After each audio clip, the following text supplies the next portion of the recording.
Anong kwento niyan about sa hilot? Kanino ka nagmana or sino nagpamana sa'yo? Ako lang, nag-isipan ko na marami kasi nag-ano sa akin, kaya sabi ko hindi ko kaya, sabi nila magkakari ko kaya. Sabi ko kaya rin ko po kahit nalita akong tao, may pang laban pa rin ako sa hilutan. Oo nga ba, actually totoo yan. Kasi yung walang ka na sabi niya, bakit kaya mo yung alaki at tao, kaya mo lang hilutin. Highly recommended ko sinang pagdating sa paghilot and at the same time pagdating sa pag-manicure. Tingnan nyo guys, so diba? Perfect. Yan, ayaw ko na ipakita yung pa ako kasi pangit sa pa ako. Mga mamaya hindi na kayo manood kasi ang pangit ng pa. Ayan, so ano pa bang question ko? So, ano lang sila? pero gusto ko lang din linawin sa mga nagpapalinis ng kuko. Kaya, kumbaga, kaya ganun yung price nilang Abe. Nakita ko lang din kasi ako base lang din. Nagpapalinis din ako ng kuko. Actually, kakatapos ko ng palinis ng kuko. So, siyempre nag-invest siya ng mga gamit. Binili niya yung gamit niya, panlinis ng kuko. At the same time, nagpe-prepare din siya bago pumunta doon. Kung halimbawa, malayo yung kanyang lilinisan ng kuko. Kaya kumbaga, yung sa mga nagre-reklamo doon sa price, huwag na kayo magreklamo guys kasi kumbaga, business is business. So, nag-invest siya doon para makabili ng gamit niya. Mapuntahan kayo kung saan man kayo. So, kumbaga, mas maganda napupuntahan pa kayo kasi sa iba, di ba? Kung papasok kayo sa mga salon, di ba? Sobrang mahal yung singil ng Abe.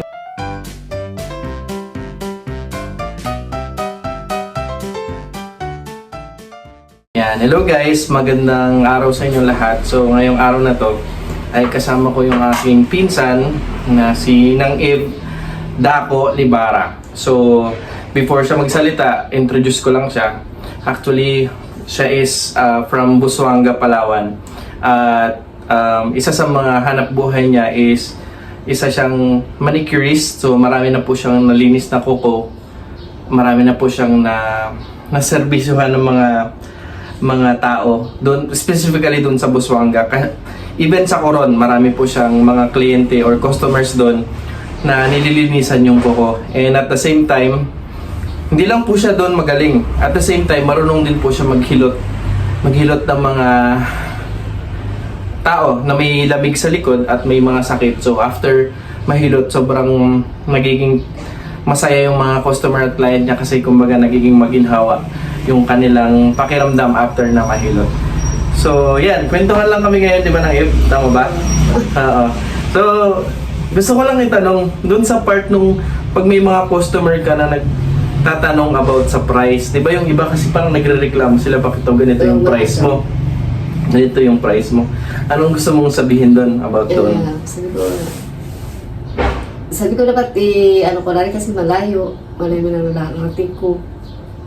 Na binibigyan ko rin sila na pagkatawaran pero nasa 120 lang kaya nilang bayaran.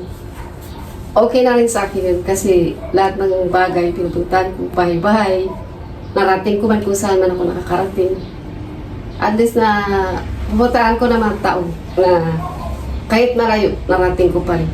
Yun lang po sa mga customer ko. Sana hindi rin kayo antay sa akin, dahil dito pa ako sa Puerto, uuwi na rin ako balang araw. Magkita-kita na rin tayo sa Busuanga. Yan. So, yun lang po. Tawag dito. At the same time, di ba, anong tawag dito? Kailan ka nagsimulang maglinis ng kuko?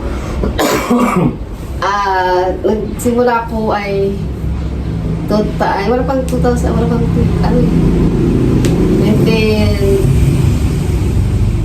2018 o 19 o 17. Nagsimula na ako nagbalinis. So marami ka na talagang nalinisan ng kuko, no?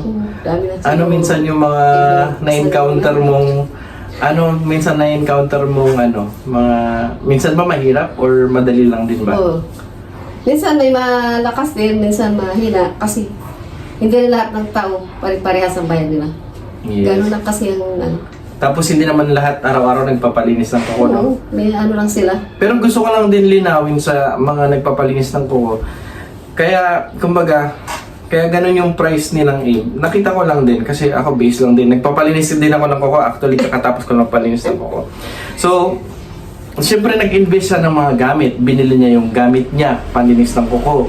At the same time, nagpe-prepare din siya bago pumunta doon. Kung halimbawa malayo yung kanyang lilinisan ng kuko, so nagpe-prepare siya, nag-aayos siya. Siyempre, nag-invest siya sa sarili niya, ng pulbos niya, ng damit niya, or ng ano niya. So kung masasakay man siya, mamamasahe pa rin siya. Tapos at the same time, yung kakayahan niya, yung skills mo, di ba? Hindi naman lahat yun kayang gawin. So kumbaga, malaking investment din ng ginagawa niya. Kaya kumbaga, yung sa mga nagre-reklamo doon sa price, huwag na kayo magreklamo guys, kasi kumbaga, business is business. So, nag-invest siya doon para makabili ng gamit niya. Mapuntahan kayo kung saan man kayo. So, kumbaga, mas maganda nga, napupuntahan pa kayo kasi sa iba, di ba? Kung papasok kayo sa mga salon, di ba? Sobrang mahal yung singil ng Eb. Tama ba? Oo. Mas mahal yung singil nila. So, 100, 1,500 o 2,000. Oh.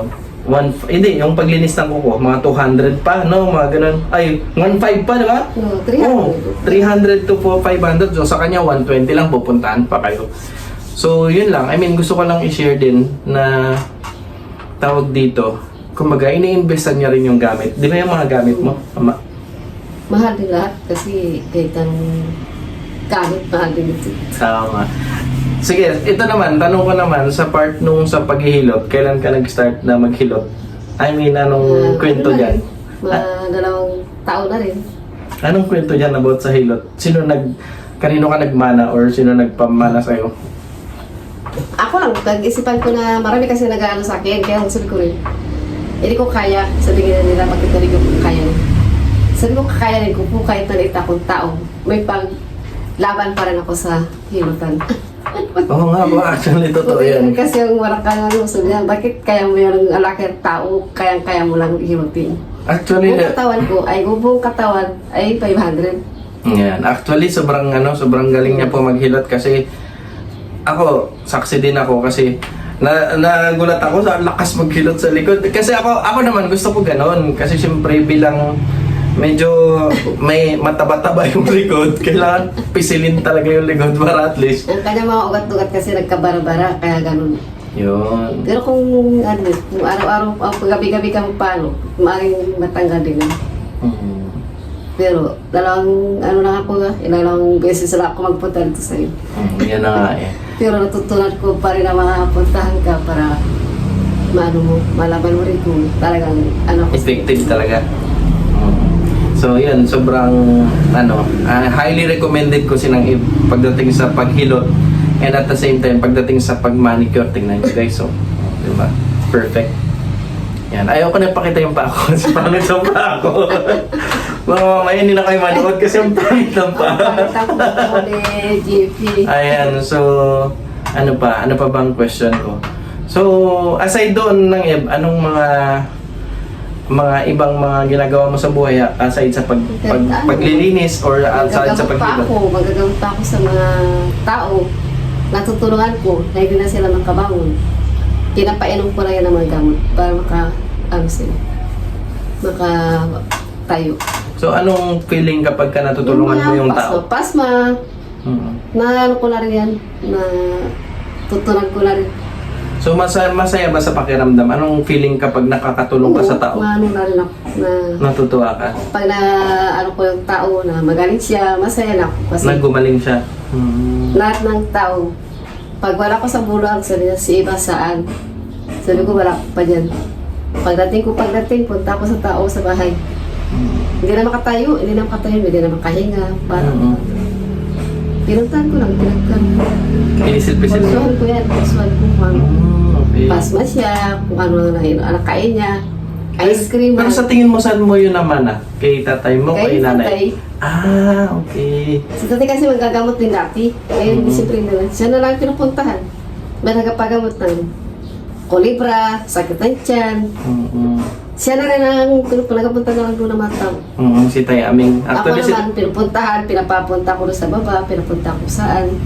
Maghilot ako, magmassage ako sa kamukam. Sa bulwag, kahit saan na lang ako. Sa Coron, marangal ng customer.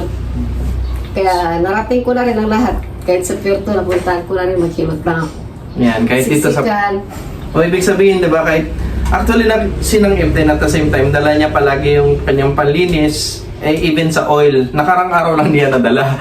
Pero kumbaga, di ba, araw-araw mo dala para at least kung may pupuntahan ka, may income na agad siya. So, napakagaling ng kanyang Kahit business. sa barko, nag-aalinis ako. Oo nga, kahit sa barko. Wow, amazing. Sabi nila, ha? Dala mo pa rin yan? Sabi ko rin ganun. So, Marami talaga nagtatanong ko bakit ito dala-dala ko kahit saan.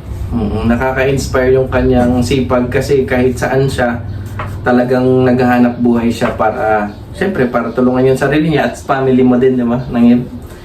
So, ayun guys, gusto ko lang i-share sa inyo yung pinsan ko na si Nang Eve, yung kanyang business. Siyempre, business niya yun eh. Kumbaga, freelance business niya eh. Service business niya yung pagmamanicure at paghihilot. So, looking forward na i-contact nyo siya. Kung gusto niyo magpalinis, kung gusto niyo magpamassage. So, contact kayo in advance, di ba, ng Eve, tama? Para at least ma-schedule mo. Kasi kung halimbawa, ngayon sila mag-contact, meron palang... Puntahan ko sa sunod na araw kasi di pa ako yung busy. Pero pag busy ako, hindi ko mapunta. Pero kasi di ba, halimbawa minsan ngayon may client na siya, halimbawa client niya ako, tapos nag-book ka. So hindi ka na niya ma-entertain kasi ako yung hihilutin niya ngayon. Pero siyempre kung halimbawa kaya niya pa or malapit ka lang, pwede ka niya ring puntahan. Puntahan ko. Pero depende pa rin. Pero normally, pag halimbawa nag-book sila ngayon, nagpa-schedule sila ngayon, bukas na yun. Tama? Pero pag manicure, pag kaya pa, pupuntahan mo, basta malapit. Okay. So, kaysa pagod na pagod ako, galing ako pa ng kam-kam. Pagdating ko pa yan sa gabi, may nagpalinis pa talaga sa akin. Kasi nag-iba din kabay dyan gabi ron. Pero linis pa rin. Kahit sa ate mo, sa nag-iba ron nagbalik, di ko kwate. Balikan ako balikan ko na ima 7, kaya ko pa yung linisan. Kaya alas 8 na sila uwi, galing para sa basyo. So kahit gabi, kaya mo? Basta maliwanag? Gabi kahit gabi, tayo sa na alas 11. Linisan ko pang kami. Basta maliwanag, basta may ilaw lang din? Oo, basta maliwanag ang ilaw. Pero pag hindi ko kaya ang ilaw. Nagre-reklamo ka rin, nagsasabi ka rin na... Masakit sa mata kasi once nagalabo na ng panin ko. Kasi sabi na rin, sugatan ko, nagreklamo na sila. Kahit sa gilid yan, nagpalinis. So yun guys, tawag dito, gusto ko lang ibahagi sa inyo yung negosyo ni Nang Eve, yung kanyang serbisyo sa manicure at paghihilot. So huwag na kayo magreklamo sa price guys, kasi mas mura na yan sa kanya, tapos pupuntahan ka pa sa bahay mo. Huwag ka na magreklamo guys, magbayad ka na lang kasi nag-i-invest din siya ng time, ng effort. Siyempre yung time niya, ilalaan niya sa'yo. Yung kakayahan niya maglinis, ilalaan niya sa'yo. So, yun. Sana supportahan natin siya at mas dumami pa yung kanyang mga customers.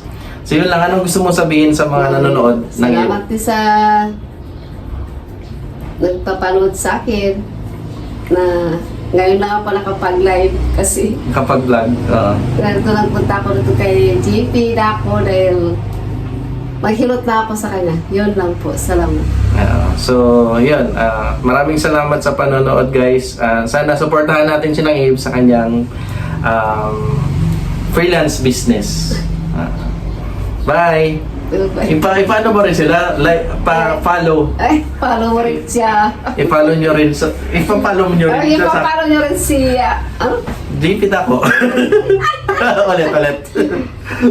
Ipapalo nyo rin si GP Dako. Sa kanyang Salamat Facebook. po. Yan. Yun lang. Hi. Bye! Bye-bye!